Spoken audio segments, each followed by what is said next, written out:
But my philosophy is very simple. When you see something that is not right, not fair, not just, say something, do something, get in trouble, good trouble, necessary trouble.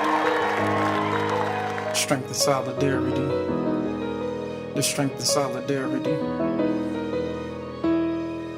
Divided is our nation, combating and fighting hatred. The mission, should you choose to accept it, is fighting racist psychology. Is just a space where we run in our simulations. We load you up with the tools, then we plug you into the matrix. So have a seat on the couch, now tell me your situation. Take a look in the mirror, be honest, just who you facing. Marginalized as a youth, what challenges were you faced with? Feeling you wasn't equal, told that you wouldn't make it. Your ID isn't real, got you constantly trying to fake it. Hiding behind mask in the closet till you can't take it. Getting harder to breathe, someone choking you on the pavement. Unspeakable violence attacking you cause you Asian. Accomplices we accomplish through collaboration, engaging, educating, evaluating one another, liberating the future of all our sisters and brothers, empowering, elevating all communities of color. Strength and solidarity. The strength and solidarity.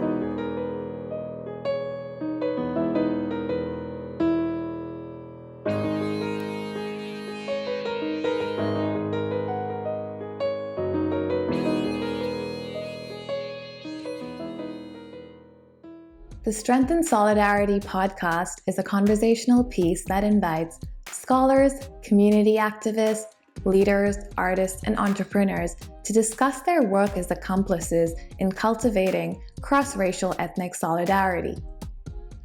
Hosted and produced by Pooja Mami Dana and Dr. Dana Demanari, our podcast team also includes our podcast interns, Alexis Rios and Petra Zadroga.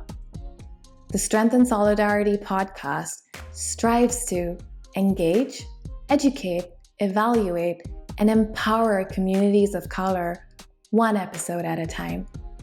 Our guest today features Traci Faith Guw Thonalig Hughes Hamilton.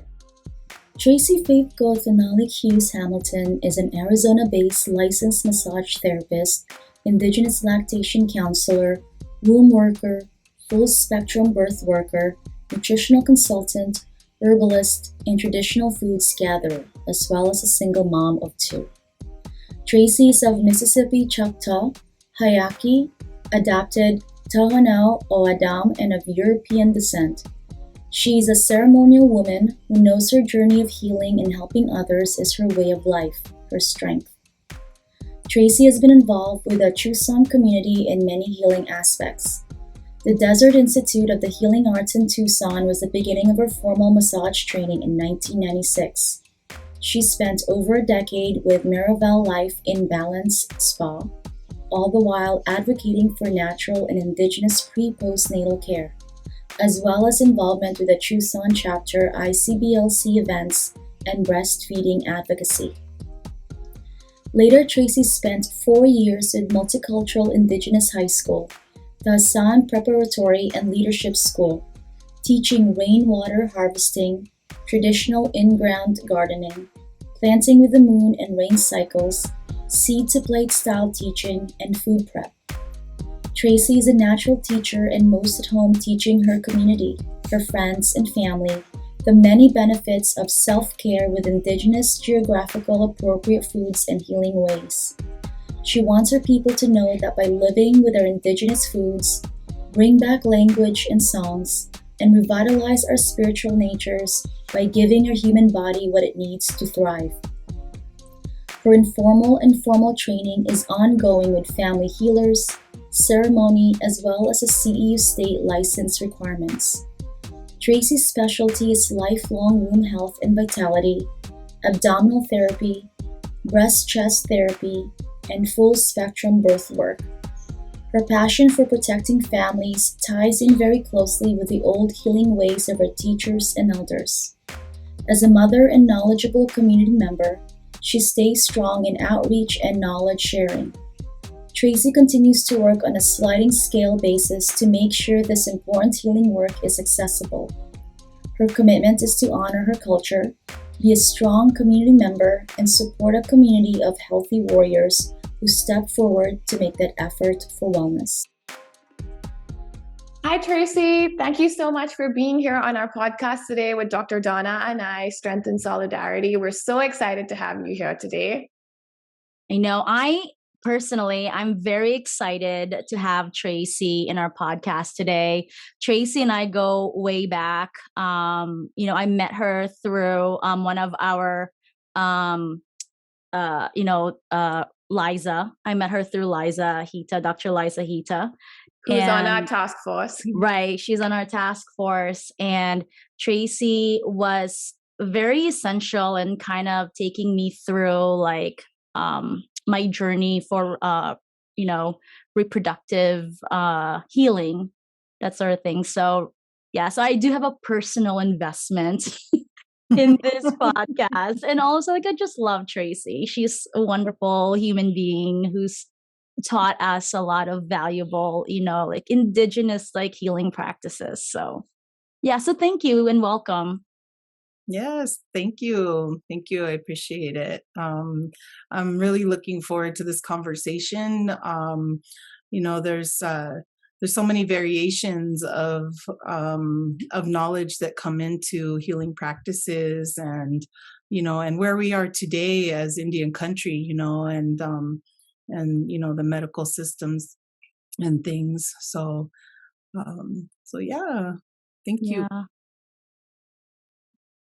Yeah, so I guess we could start with what we ask a lot of folks in our podcast in terms of your journey. So can you tell, for those folks who don't really know your journey career-wise, can you tell us a little bit about what your journey was like? Wow, the beginning. I'm going to take off my glasses because I'm seeing a glare. So, well, I'm going to start with introducing myself more traditionally. My name is Traci Guw Thonalig Faith Hughes Hamilton, and my maternal side is a European nation. My mother is English and Irish and Sicilian. My father is Mississippi Choctaw, Mexican, Yaqui, Pima, and possibly Mayan, so when we say Mexican American, there's also the infusion of indigenous peoples that way too. And so it's real strong on his side. My father is Richard Tony Hughes and my mother is Tony Hamilton. And so that's where we get those are my names. And then my traditional name is Guw Thonalig, and you make that motion when you say my name, like Guw Thonalig, and it's how do you describe it? The sparkles of the snowflakes when the wind gusts at the mountain peaks.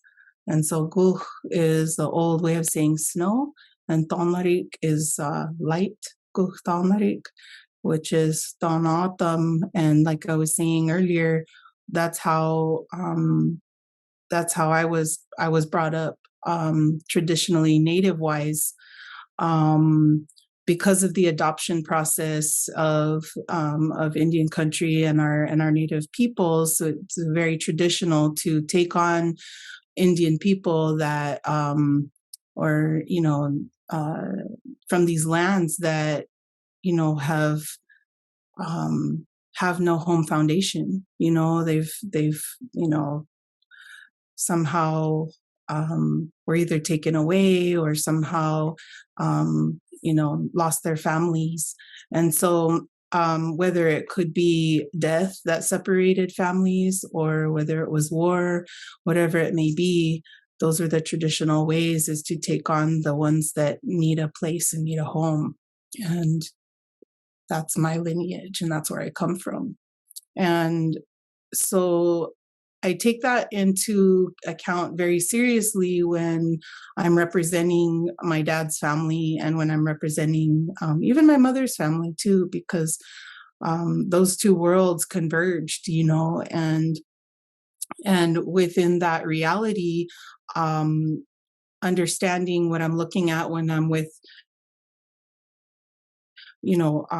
Caucasian people and understand what I'm looking at when I'm with my Native family, how those variations, can intersect and how they can come together in a good way, but also understanding that there are things that are that are foundationally very different. Right. and how we look at life. And so what you see with the Caucasian side is the like a stronger pride and self-care, right? Self-preservation, self-care. I'm worth it type of attitude. You deserve it. I deserve that. I deserve it because I exist. I deserve it because I'm American. There's that pride. There's that infused, like, what's that word? I can't remember the word that I wanted to use, but it's just an infusion of like, I'm amazing, right? Sounds very individualistic. Yeah, very individualistic and autonomous and things like that, even though there is great love, but within my dad's family, you see a lot more of, we're strong and we don't need to worry about ourselves because we are so strong. And because we're strong, we don't do the self-care. We don't go to the doctors. We're very resilient and we're strong because of our trauma. And that trauma cycle just stays there, and so the self-care looks very, very different. The self-care is the self-deprecating type of power and things. There's so much teasing within the Indian, within our communities, that it's, you really have to pick yourself up sometimes off the ground because your family's so harsh to you, and so there's that resiliency within that trauma that just keeps happening over and over again. And so that is our force, that is our strength, like, I can do anything. I've been abused the best. I can do anything because my trauma has taught me that, but it's not said like that, right? It's like we sacrifice and we suffer and that makes us strong, and so, but I think when those two things come together, it is very powerful, because when you can put the self-care and the beauty of, wow, I really am worth it and I really am important, with the, I've got the strength like no other. When you put those two together, it's very, very powerful. And so that's what I try to really, really talk about with my community. So I was going through a heavy, heavy time in my life when I was in my early 20s. I had a high school sweetheart. We were bound to get married. We had, it's just, I was vested in it. And he left me for someone else. And we had been together 7 years, all through high school. And so, I was young. It was my first love, my first everything. And I thought my life was over. I did not know. I didn't know what direction to go. He was my identity. He was who I thought I was, and that's what, I was going to go that way with being, that woman, And so I decided I'm going to train for a triathlon. I'm Indigenous, we run, we fight, and so that's what I wanted to do. Is I wanted to be a triathlete and get into this stuff. And I hurt myself very badly and I couldn't walk for weeks. And a friend of mine in massage school, she was like, let me help you. I can help you. I said, no, I'm not doing that. And so I gave in because I couldn't walk, and I was able to walk out of her house. And all this, and I get emotional because all this flood of healing ways and opportunities, and our medicine people, and how we healed ourselves as our family members on my dad's side, and it was just this flood of emotion that came with it, and it felt like a prayer that I remember when I was young, that I knew that we had ways, because how could there be such great suffering and back pain pain and uterine pain and menstrual pain, when we had to carry water, the women were the water carriers, and the women were the ones that, took care of the home place like that. And the men would help in their own ways too, but the women were the water keepers and the carriers of that. And so how did we carry water as well as carry a child on our back and all these things? I said, no, there's a way. We had ways. And so when I went to massage school, I decided to sign up once that happened. And it was love at first sight. It was like God was telling me that that's it. That's what you're doing. And so within about a couple weeks, it was just the right timing. I got my funding. I was in massage school. I was in it. And my family thought, oh my gosh, massage, they were thinking like prostitution. Oh, goodness. They weren't thinking like healing pathways. And I had to really stand up for myself and say, no, I want to help people. I've always had this deep desire to heal and to help people. And nothing was leading me in the direction that really felt like me, my family wanted me to go into business and wanted me to go into being a lawyer because I like to argue. I don't really like to argue. They see your advocacy as like I took speech and debate in high school, and so I was really like, you got to know your facts. That's not a fact. You're just saying that. That's your opinion. I'd get all real like, you don't know what you're talking about. And I got all into the Ames movement and stuff too, like trying to figure out like, how do you talk? How do you talk to people and stuff like that? But anyways, so those early days was all about learning as much as I could about the body. I remember seeing a poster of the human anatomy, and I said, someday I'm going to know every single muscle in the body, and I'm pretty much there now. 27 years later, it blows my mind how much I know about the body, spiritually, emotionally, physically, and how I can bring those together with cultural knowledge as well as, the anatomy knowledge, So I don't think that anatomy knowledge was singular to, the Roman Empire and the Greek way, even though we have all that, language, the anatomy language, because we had to do certain operations at times.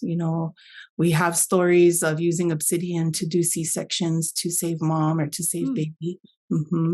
We have those stories, people, they talk about those things. And, and in Indian country, oral tradition is very, very important to us. It's almost like written knowledge, it's almost the same as written documents. We take it for the value that it is. And so that's why that, when you tell a story, or the storytellers, they try to say it as exactly the way that they were told, so that there's no confusion, but as science has gone to prove certain things, it kind of connects the dots in those ways sometimes, where we say, oh yeah, we've been doing that, and science now proved that that's a good thing, and so God bless science.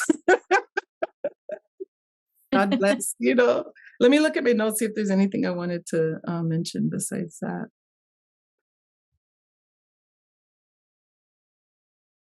Yeah, so, it always just really did feel like a heavy force, that there was something leading me in that direction of helping people.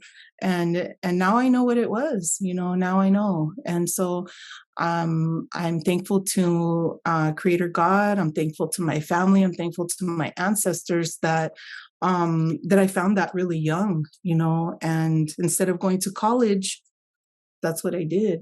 I went that way. And my family, it took them time to really understand what my intentions were, and how I was wanting to move forward with healing my people and healing myself, and taking care of my community, So yeah, it feels really good to, to be on that part of my journey, and looking forward to teaching.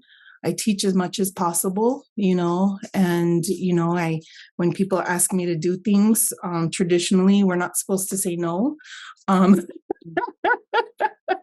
That's the way, because the knowledge isn't ours to keep. But I have fears with sharing too much with the modern culture and the modern white way, because there's so much, you share something and then they take it and then they copyright it and trademark it and put their name on it, like if it's theirs. And it's not supposed to be that way. And so I work very traditionally as much as possible. I work by donation. I work by sliding scale. And there's certain things I'm not supposed to charge for. And those are things that my teachers have told me. But because I'm trained, the Western model of massage, they give you this whole business class in there too. But I don't subscribe to colonial ways of making money. I just don't. I can't.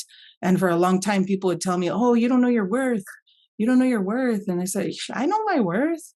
But I also know what it's worth to share what I have. And I know that that has to be accessible. It has to be accessible. If it's not accessible to my people, it's doing nothing." I worked on thousands and thousands and thousands of rich people. And I feel like I've only worked on 1,000 of my own people.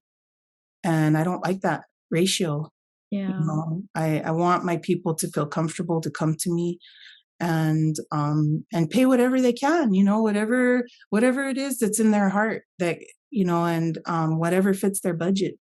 I want them to feel good, to be able to take care of themselves, and I want that to spread to our continued community. For a long time, I was the only massage therapist. None of my friends and none of the people on different groups that I was a part of, none of them did sliding scale. None of them. And I feel like we're doing a great injustice to people by not offering any sort of psychological support, physical support, emotional support on a sliding scale basis. I think that, I do have people who will pay the asking price of the current asking price, which is $85 an hour in Tucson area. It's $85 an hour for my skill set, and I have people who will do that. So it evens out. It evens out for me. And, but people really approach their business with the fear of, I'm not going to make enough. Am I going to make enough? Did I follow my business plan to a T? Did I do this to cover all of that? And but it all works out. It all works out because we have these unexpected losses all the time, but we also have unexpected gains all the time. And so being able to, navigate that within our own healing journeys and our spiritual journeys is really important, And one thing I'd really like to say about the whole massage industry is that every single tested massage therapy program, every single massage way, whether it's from Asia, whether it's from Asia's big, so any type of body therapy, whether it's Thailand or whether it's Philippines, all of the islands, where, no matter where these healing ways come from, they come from the people and they come from the families. Yeah. And then they get tested by science, and then it becomes something trademarked that's palatable for the medical community. And so knowing that foundation is really important for anybody who's doing any sort of healing work that's got a title on it, is that healing way came from someone's family. And I also remember when we were going through my journey, how you also incorporated the diet that my ancestors were using or were eating. And I kind of wanted you to talk a little bit more about that. Why is that important? Oh gosh, that is so important for, 1,000 reasons. And part of those 1,000 reasons is that our bodies haven't changed that much in the last couple hundred years. And you probably have 5,000 years of ancestry on your islands, and our bodies recognize those foods, those as genetic material. Then that's where science has proven that, those are genetically complementary to your body, genetically complements, and your body recognizes it. The lands recognize you. They recognize your these are the old ways, is that the plants of your people recognize you. They feel the vibrations of your ancestry, and the Americas have really become a melting pot of so much. And that's where I get into, like, sometimes I wonder, I don't want to say that it is, but sometimes I wonder why our people are so sick with diabetes and heart disease and all these things. It's this, there's just a melting pot of so many foods within the last, 500 years that's still very new to our systems. Two frails are still very new to our ancient bodies. Each one of us is ancient, so back when I was in my 20s, I got really interested in veganism and vegetarian and macrobiotic and, and all these variations, and eating right for your blood type. And what I found for me was that I'm O positive, and it's it's the original blood type, right? It's the first blood type. And what I found out for me, and what is good for my body, is eating wild meats. That, in our area, we have deer, we have rabbit, javelina, quail, and ground prairie dog that we used to eat. And, I try to incorporate those to my body. I'm not lactose intolerant, and I think that comes from my European side, where most Indigenous people around this area, they've got the O positive, but milk was not an ancient food for us down here.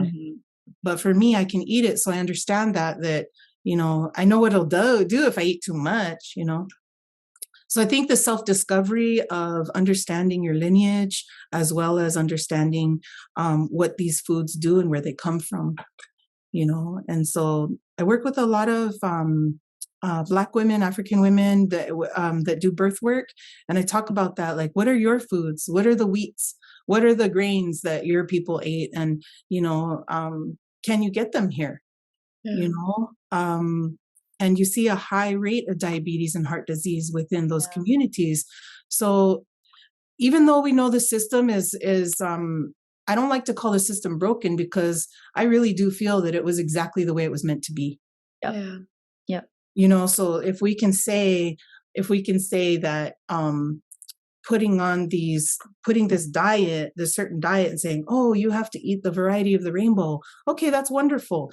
Those are beautiful berries and all those things. But where did each one of those things come from indigenously? And how can we incorporate those into our lives? Yeah. Not cherries aren't good for everyone, and neither are peanuts.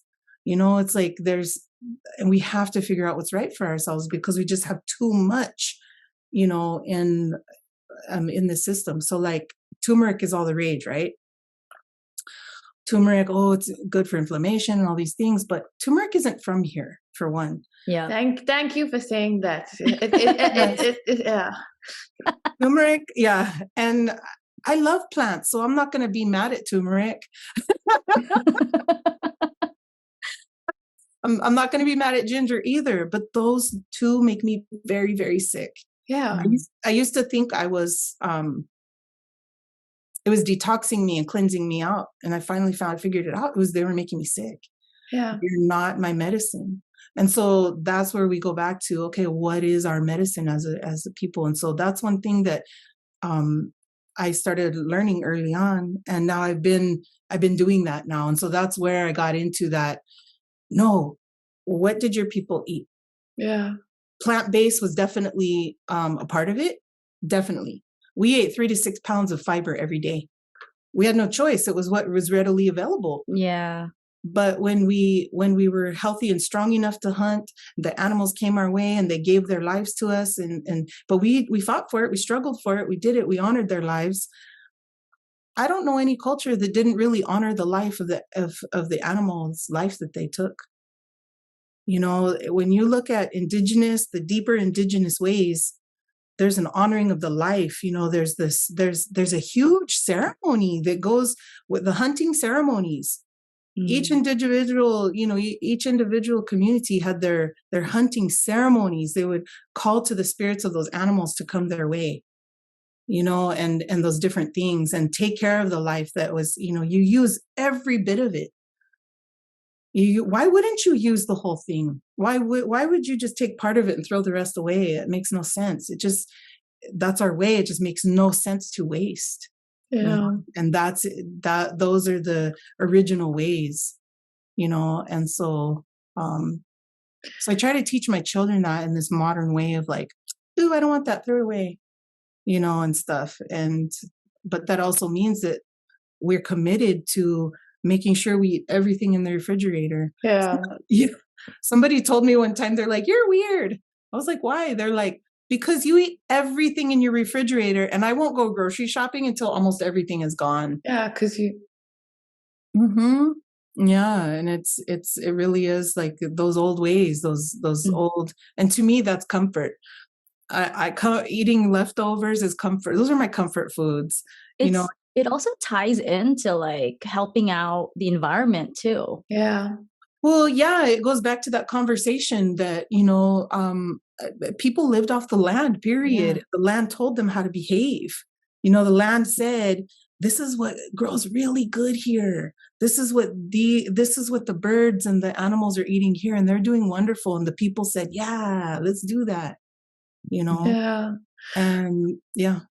I'm so glad that, you know, you're talking to us about all these things, because it's so important. And, you know, I do see clients clinically in therapy, and I'm always telling them that, you know, you are also what you eat, which also like impacts like your holistic well-being. And people really don't think about how, you know, you gave the example of like turmeric, and you gave other examples of how in different cultures, we have age-old traditions, right? That's been passed down with the art of communicating. And there's a reason why it's been communicated and not written down, right? Because it's also meant to be preserved. It's meant to be culturally appropriated and kind of stayed within that community. And, you know, as a person of color who's also doing research in spirituality, I think something that I really struggle with is the misappropriation, and how I'm just going to use the example of turmeric because it's easy for me. How these medicines, like these healing medicines, are also not used in the way it's meant to be traditionally used, right? It's used to make off a drink or like just like random different things, and you're losing the original essence of what that property is. Oh, absolutely. You know, and you know, what stands out to me are the songs. You know, I put together, there's a woman that she was born and raised in Tucson, but she is 100% Indian on both sides of her family, from India, Indian, not from America, Indian. And she said she's a yoga instructor, and she said it was always very hard for her to go into yoga studios because the teachers were like, no, I know this way. And then they're singing kirtan and they're doing all these things, and they're so into it, and it's so beautiful because they're doing it. But she grew up singing those songs. Yeah. Her father sang her those songs. You know, and she's like, they're not even singing them right. You know, they're not even doing it right. And if I were to say anything, they'll just, they'll meet me with some sort of defiance or, you know, some sort of like, well, I'm trying, or, you know, and there's no humility, you know? And so I was like, oh my gosh, I just wish so badly she lived here. So she lives in Portland. Because we did put together a yoga class, and I said, okay, so for us, our traditions are we feed our people after we have ceremony. And it makes me emotional because it was a very beautiful yoga class, one of the most beautiful yoga classes I've ever had, I've ever taken. And she sang for us. You know, I asked her, I said, will you please sing for us? And she said, Traci, are you sure? I don't know. I said, yes. I said, we are Native, and we want to hear your songs. Share from your people, like be who you really are. Yeah. I said, share your song. And it was so beautiful and so emotional. There were only about 8 or 9 of us. And we had a Cree woman there. We had a Yaqui woman. We had a Kiowa woman. We had a Tohono O'odham woman. We had all these different tribal identities in that room. And every single one of them, Apache too, every single one of them were so touched that she just really stepped into her culture and to be a part of it. Because how we all know yoga is these skinny white ladies that, that whatever. No, as a form, as a form of exercise, and it's so crazy that you use this example because my dissertation is actually focused on a yoga practice, and I write about everything that you've just mentioned in like my lit review of how Eastern conceptualization of yoga versus Western, and oh things my like gosh, can I connect you with her? Please do, okay. Because in the future I want to learn. So I come from ancestral heritage of yoga practitioners, and so I have that ancestral knowledge, right? But I'm very interested in the field to kind of use yoga in clinical practice, but in the traditional ancient Indian manner. So when you spoke about the songs, it's also the vibrations, right? It's the vibrations with the cosmos and the energy you feel. So I can understand what she was saying to you, and I could understand why you got emotional sharing that story. It got me emotional too, and how all of y'all in that group felt that energy, felt the vibrations of truly honoring our culture. Yeah, truly, your culture was there to help us honor ourselves, and I never imagined that, I knew where yoga came from. But I'll tell you what, I have never had an Indian teacher. No, I've never had an Indian instructor. It was all white people that had appropriated it. And I would say that there's probably one person that I could really say that tried her absolute best to really honor the culture of yoga, and the culture of, Ayurveda, and really, really just understanding the values and the roots. And other than that, no, and I've done a lot of yoga. I've done a lot of yoga. I've done so many different types, and I'm like, these are weird. This was made by a white person. So honoring the lineage of yoga is, was a very powerful Indigenous move for our ladies on our end. It was like, we've all heard of yoga. And I said, hey, you know what, guys, ladies, I have a real yoga person. Do you guys want to do a real deep yoga class? Oh man, they were so excited. And then after, we shared food together, and we sat, and we share food after our ceremonies. Yeah. Even conversations like this, if we were in person, we would be eating together after. Oh, yes. Yes, we will be. We all, each one of us know that, Yeah. And you go from culture to culture. It doesn't matter where you are on the planet. If you go and visit an Indigenous people, you have these conversations. We all sit together and eat after. Period. Yep. It's like these old ways, they're just ingrained into our ancestry, into our DNA, to partake and share, too much, like even in my lifetime, just watching people eat for entertainment. That's what it's been the last, 50 years. I turned 50 2 months ago. Oh, Happy belated birthday. Thank you. Yay. Mhm. That's a huge milestone Yeah. to be able to live and have all of that wisdom. I love it. I can't wait to get to that. Yeah. And my people tell me I'm still a baby. We'll always be that way in front of. Oh yeah, isn't that how we started today? Yeah. I did have a question for you. So, you so much of your work involves like energy healing, right? Whether that's with the womb or like in massage and things like that. And you're also sitting with a lot of energy, which you take on.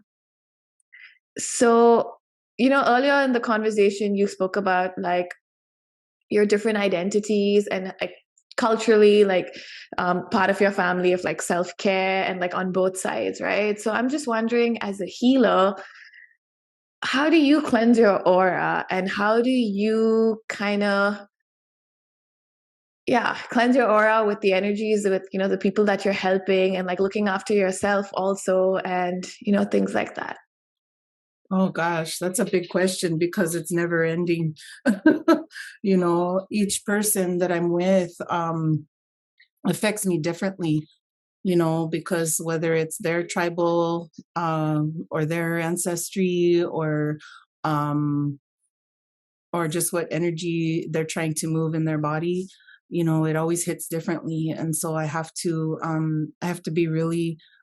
have real integrity with myself. And I have to be brutally honest with myself, whether I'm going to work with someone or whether, what's the words? How I'm going to feel after and different things. But like I said earlier, we're not supposed to say no. If somebody's drawn your way, I trust that my ancestors, the ones watching over me, I trust that they're going to bring the people that need me, that are going to resonate with me and my family. And even if they challenge me, that that's important. And I got to remember that in the moment too, where if I'm challenged by, not just like, it's a mystery what's going on within their body, but if they say things that trigger me emotionally and hurt me emotionally, how am I going to pray to their ancestors that are guiding them? That our ancestors talked before we did. Mm-hmm. That's why they ended up on my table, because you know what? It was about 10 years ago or something like that I quit making business cards. So everyone I work with is word of mouth only, everyone. And so I'll work on entire families, so everyone that knows me is part of my community, as far as like, different circles of communities too, so some people know me over here, but they know me as part of this other circle. And then those people know me over here and they're part of that circle, but they don't know each other, and stuff like that. And so so when it comes to me protecting myself, I also have to remember that I carry their stories. And, it's really important, even as psychologists and psychotherapists, that understanding that you carry people's stories within you, within your personhood and within your being. And so I treat those very precious, and when you treat those precious as like a gift for life, when you treat those as a precious gift, they're able to move through you with grace and able to release, because if you take it on and let it trigger you, and you take it on and feel that sense of like, I have to fix this for you, then it harms you, because you feel like it becomes an ownership of some kind. And you have to protect yourself of that ownership, because we don't own someone's energy, but yet that's how the modern world moves, in this ownership and manifest destiny, so so that foundation really, when somebody offers me a gift in the traditional ways, when somebody gives you a gift, it's no longer theirs, right? It's no longer theirs to tell you what to do with either. So, in our way on my dad's side, if somebody gives you money to pay off your car or to help you in a way that you ask, like, oh, I really need some help. Can you give me some money? You don't tell them how to spend that money. You know, you don't tell them like, here, I bought you these earrings. I want you to wear them with that dress I saw you wear. You know, I had to learn that the hard way. I went to this ceremony. I had picked out this beautiful shawl, and it was made from our people out this way. And I took it to a ceremony for my grandmother Nakai. I wanted to honor her, and I just could see her wearing it, and I could see her in it, and I just wanted it to bless her for years to come, and I wanted her to have it, and and I really was like really thinking like, she's gonna love this, and I was very, very attached to her receiving that gift, and she did love it. Mija, thank you so much. It's so beautiful. The next day at the ceremony, there was some lady I've never met wearing it. She gave it to her, and I was crushed inside. I was like, and all the emotions that came with it. And I didn't say anything to her. I understood. I knew what I was looking at. And I knew that was part of, when somebody gives you something and you love it and honor it and take care of it, but it also moves in its own way. That shawl was meant to be that woman's. She was cold. She didn't bring a jacket. It was very cold. And it was a woven shawl, like a poncho. And it was like, it was like a sweater. And that's what she had to give to her is this woven poncho. That's definitely a really a much better way of reframing that. Because honestly, I'll be with you. Like, I would be really offended if somebody regifted my gift, But I really it's a big thing. yeah. But I do, like, I never saw it that way before. But yeah, I get it. Like, once you give somebody the gift, it's theirs to do however or whatever they want to do with it, right? Yeah. Or even the thing that you said about like energy, like that resonated so much with me that in itself, like the people that you come in contact with, there's a reason why, like in my culture also, we believe in that whoever's come in part of your journey, there's a reason why, you are helping them. You also can't say no. There's a reason why you're on that journey with them. And you said it in a way I would have never thought of before. So thank you. You're welcome. Yeah. The aspect of energy moving is you can apply it to money. You can apply, you can apply it to all these things, and I don't strive to be a billionaire, I just strive to live a good life. And I'm comfortable, I'm happy, my children are happy, I have a used vehicle, but it's working wonderful. It's great. And it doesn't have all the bells and whistles, but it's perfect for us. And my children even love it, and so really embracing those things and really understanding what success is for us in our own life, maybe somebody does want to be a billionaire, but they want to do something specific with it, and blessings to them, but that's not what I want. Success to me means that I've affected one person, that I helped one person heal. And those are the teachings from my grandmothers. I love that. Yeah. So, yeah.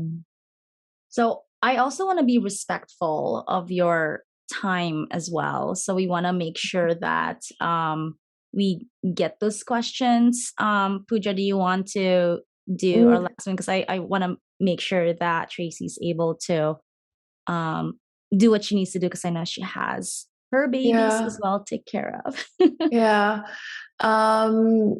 I can go till 10:30 if Yeah. Is that okay? Yeah. Thank you for asking. Dr. Donna, I have some questions I have in mind, but like I don't know if you have any that you kind of want to Oh ask no, before go for that. it. Go for it. No, I think you should take the lead with the whole womb healing because we've not spoken about that, and then Yes. I'll take the lead after. Sure. So, in terms, because I know Traci as the womb healer, like I always like talk about Traci to folks, like, yeah, like Traci is a womb healer, and she's really helped me through a lot in my journey.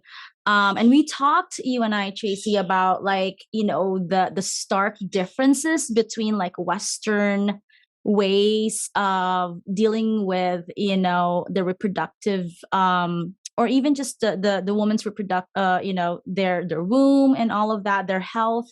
What are your thoughts in terms of, how can Indigenous practices and approaches to womb healing, how can we incorporate that, or should we, into mainstream US like medical practice?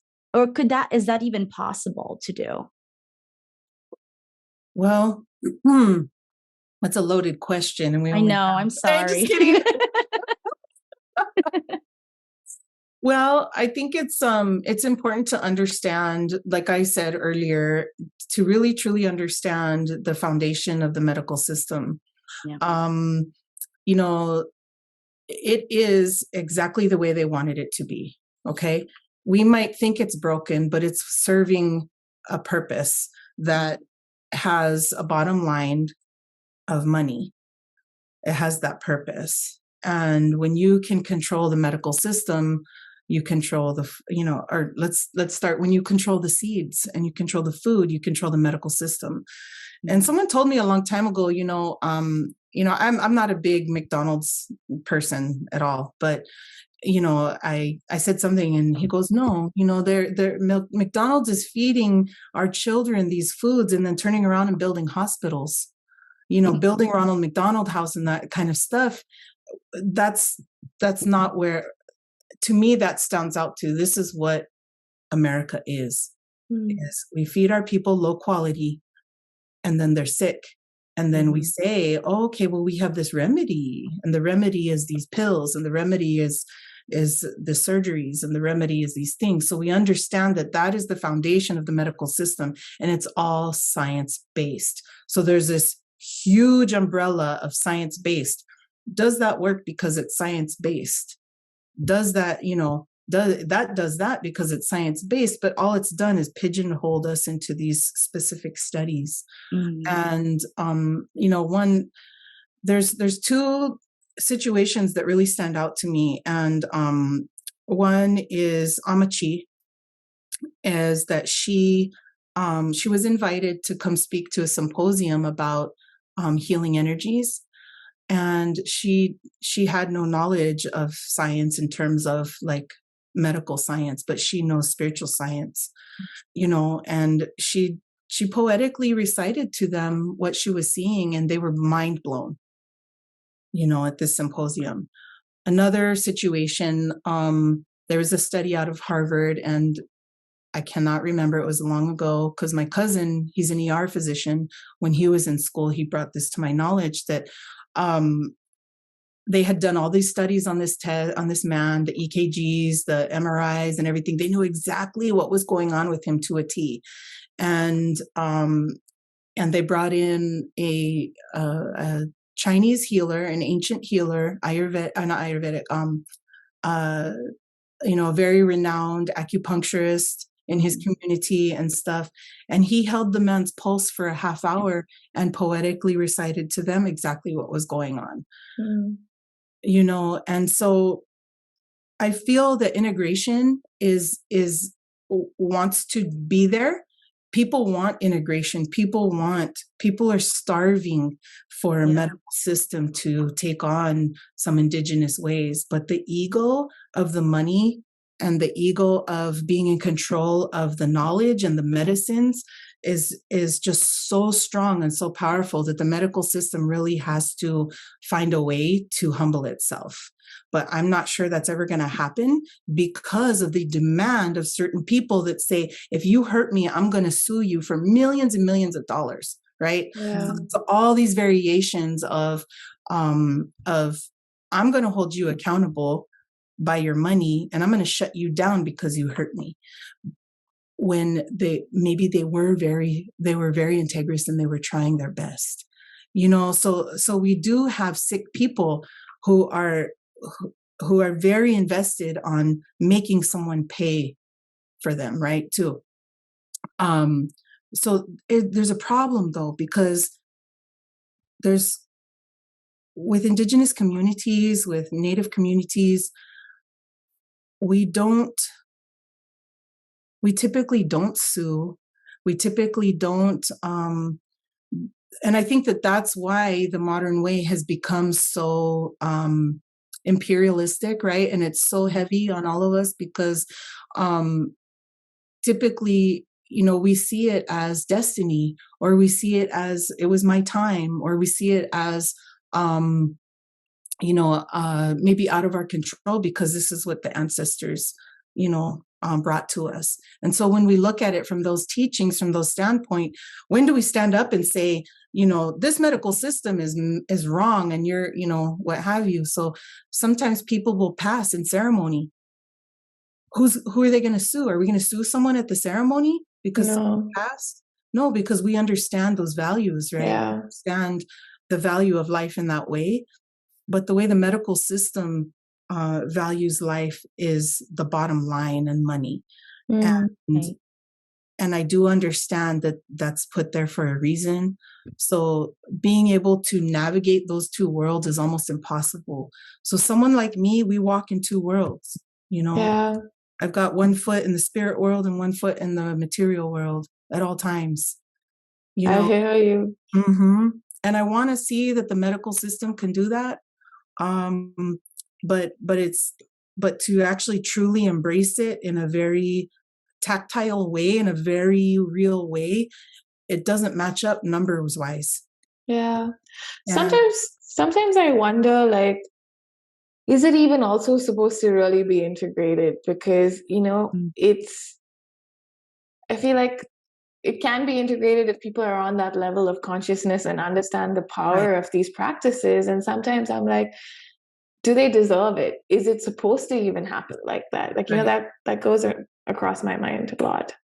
Well, no, thank you for that too, because guess what? I've been doing this 27 years. The womb healing more in the past 15 to 20 years, but massage therapy, 27. I've had one OBGYN who's reached out to me through her people. She never called me herself. I think she was just too busy. But she would have them check with Traci. See what she says if we're going to, should we put you on the mini pill this month for just a month? Or should we wait? Should we, with your ovulation cycle, should we go ahead and do the, boosting your progesterone? What does Traci say with that, right? It was beautiful. I sent her people. It was wonderful. But guess what? She was in Mexico and she didn't speak English. So I had to send people down there to the border town to go see her. And they would communicate with me through her, or she would communicate with me through her clients. Ask Traci. I barely even have, in America, none of the even acupuncturists will say, go see Traci. None of I don't get anybody on my table that say, hey, my acupuncturist sent me here to you. No, but not me. I'm like, keep your acupuncturist. You know what? Let's do this. And I want you to go to your acupuncturist and tell them to do this or talk about that. Yeah. So there's a very, very big ego in the United States, even in the healing fields. I'm glad that you gave us that example, because I was going to kind of ask, do you work with, Dr. Donna said she's worked with you and you guys are in different states. So I'm guessing you also work with people who are not living in the same state as you, correct? Yeah, occasionally, yes. Okay, yes, occasionally. And we kind of spoke about like womb healing, but I'm also wondering if you could share with us, what does that practice look like, and what does that role entail when you are working with someone? Oh gosh. Well, the variations are going to be different for each Of one. course. Yep. So I had a woman in Colombia that I was working with. I'm just going to use this for example because she was trying to avoid a hysterectomy. Yeah. And that was actually my original foundation, was I wanted women to avoid hysterectomies and to heal their womb, Yeah. We met regularly for about 6 weeks.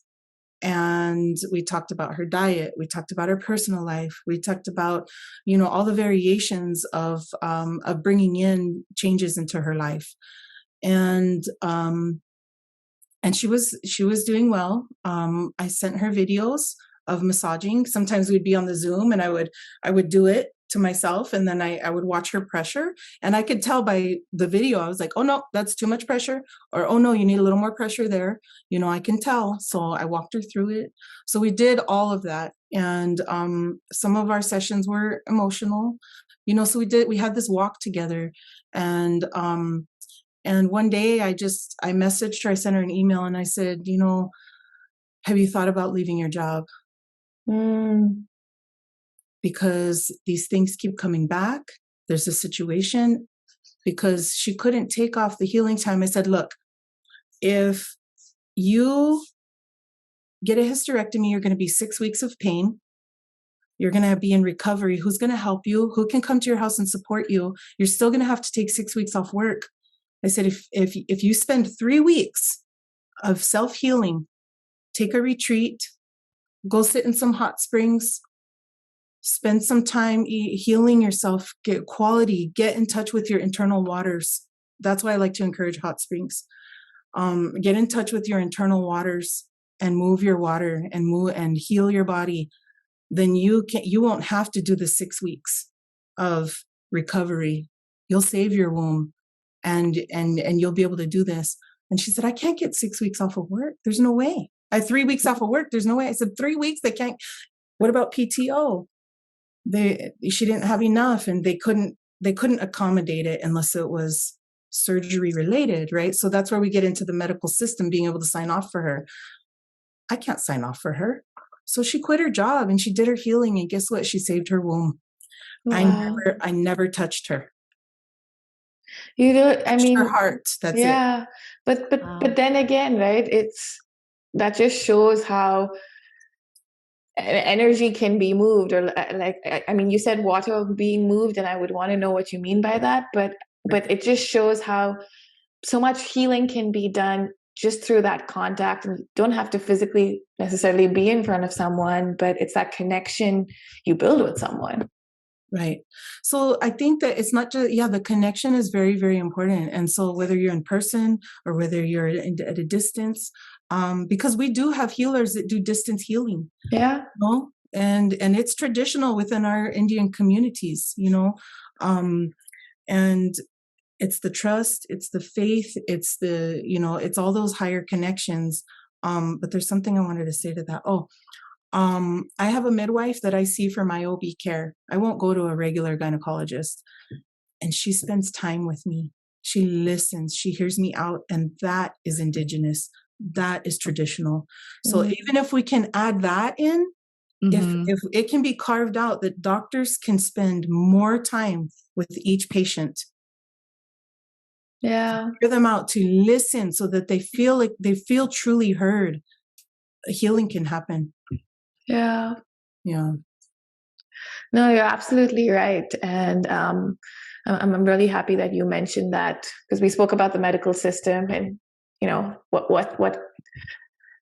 it's not just going to exist, but what also like changes that can be made that will also help their patients and things like that. And I know we have limited time left with you. So, Dr. Donna, do you think I should go with I know you had written down wanting Traci to talk about what she means by moving out water? Or do you think we should ask our standard accomplished question? I'm going to let you make that decision. Me? Oh gosh, that's a lot of pressure. What time is it? I can't see. In my end, it's 1:26. So it's what, 10:26 in your? Yeah, just a few more minutes.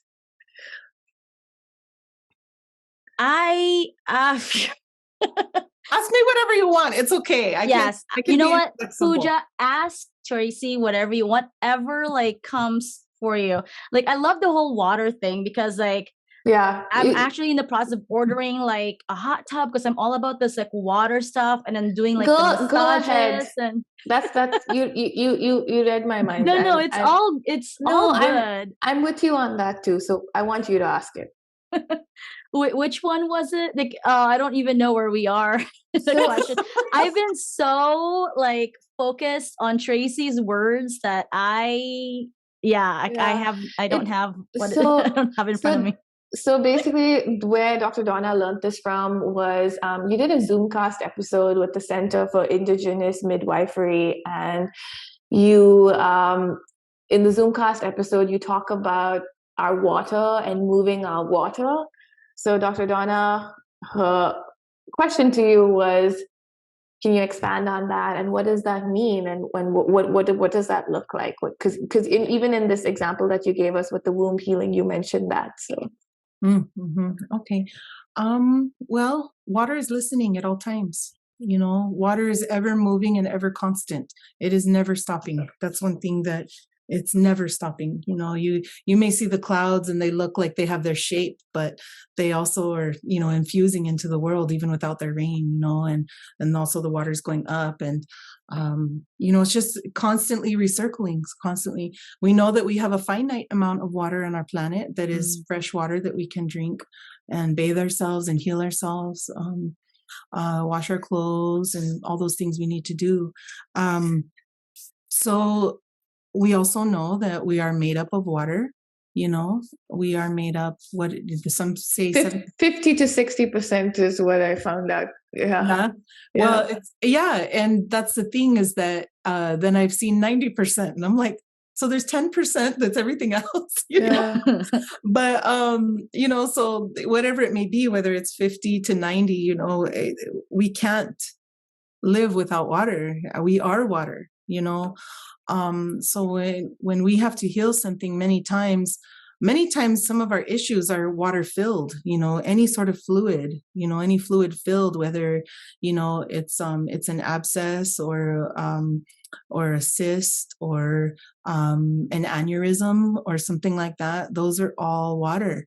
And you know, infection is an infusion of bacteria in water, right? You know, and so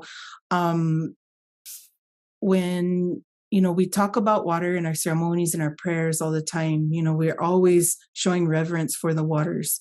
And you know, one thing that's, you know, and the study that was done on the snowflakes in the water, and we see how love and all these different, you know, anger and how they affected the waters once they were frozen. And he talked to the waters, right? You know, he played music for the waters, and I'd like to acknowledge him. What was his, do y'all remember his, the scientist that did that work? No. I know he was Asian. I can't, and I don't want to butcher his name either, but anyway, I want to acknowledge his work that, you know, so this is very, it's become common knowledge now, his work. You know, and you can send me the study and I can put it in the show links. When we publish the episode, I could, okay. Yeah. So, I'm going to write that down so I don't forget. So when we're in communication with spirit, right? When we're meditating, you know, the way I'm taught is prayer is you're talking to creation. And with meditation, you're listening, you know? So when you're doing those two things, you know, I like to talk to people about, talk to your waters. Ask them, what are they trying to tell you? What is your waters trying to tell you? What is your waters doing for you? And you're not listening. What is the water in our community, in our world, telling us that we're not doing, or we are doing, that we need what we need to do? Talk to your waters, because they'll tell you, they'll reveal to you. And not only that, if you have intentions, talk to your water, tell you what you want. So whenever I take my children out to, whether we go camping or whether we go out on a hike and we find water, we lay down prayers, and we thank the water. We talk to the water. We send prayers through the water to people we care about, communities we care about. If the suffering that's going on with Maui right now, we can pray to the waters to help take care of them, to continue, because they're water people. Yeah. And, to send those out to them. So we've been praying to the water for them, Yeah. That's what we do. Yeah. When we want to heal ourselves, we can talk to our waters and ask it to move. That's so powerful. And thank you so much for, also thinking about the community in Maui. And as I heard you speak, there's so many energies in the cosmos that are universal. And although I didn't ask you the question of how can we increase cross-racial ethnic solidarity, I feel like from the time that we started talking to you till this very moment, in everything that you've shared, you've given examples of cross-racial ethnic solidarity without even, so I just want to say thank you for that. And water is something that holds very deep to my heart, because in Ayurveda, we talk about 5 elements, and one of the elements we call water is jala. And so I really resonated with what you shared, and thank you for sharing that from your community and your perspective. And thank you so much also for your time and all that you do. And I'm definitely going to be reaching out to you after this, just because I want to work with you in a different manner, but you will be hearing from me. But thank you so much. Yes, thank you. Thank you. I appreciate you so much. Thank you. Yeah, it's been a beautiful journey. It's been a beautiful journey. It's been a scary one at times. And there's I go back to my namesake, Guw Thonalig, the snow is the water too, and so in that beauty of reflection, and in that beauty of honoring the water, that's why I wear shells. This is a shell right here. We wear shells. We're shell people. We trade shells. Shells are very important to each one of us in all 3 of our communities, Mm-hmm. Yeah.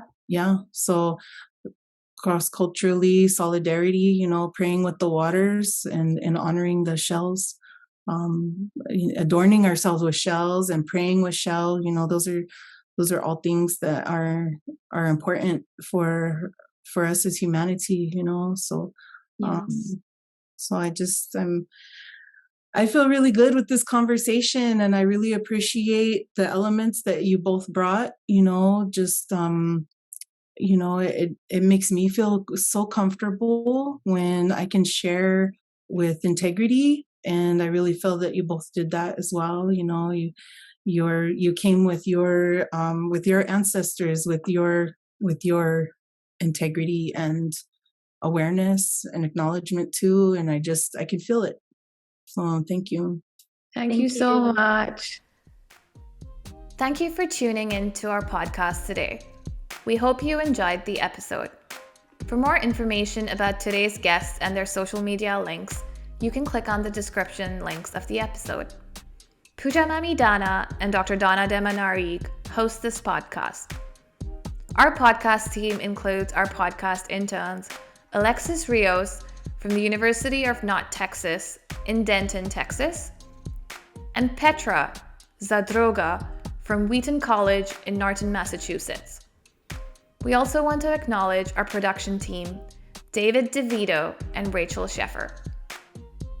If you would like to know more about us or to watch video clips of this interview, then follow us on Instagram at APA-Div45_Presidential Task Force, on TikTok and X at APA-Div45_Coakley, or on YouTube and Facebook at Dr. Kevin Coakley's APA Division 45 Presidential Task Force. Strength and solidarity. The strength and solidarity.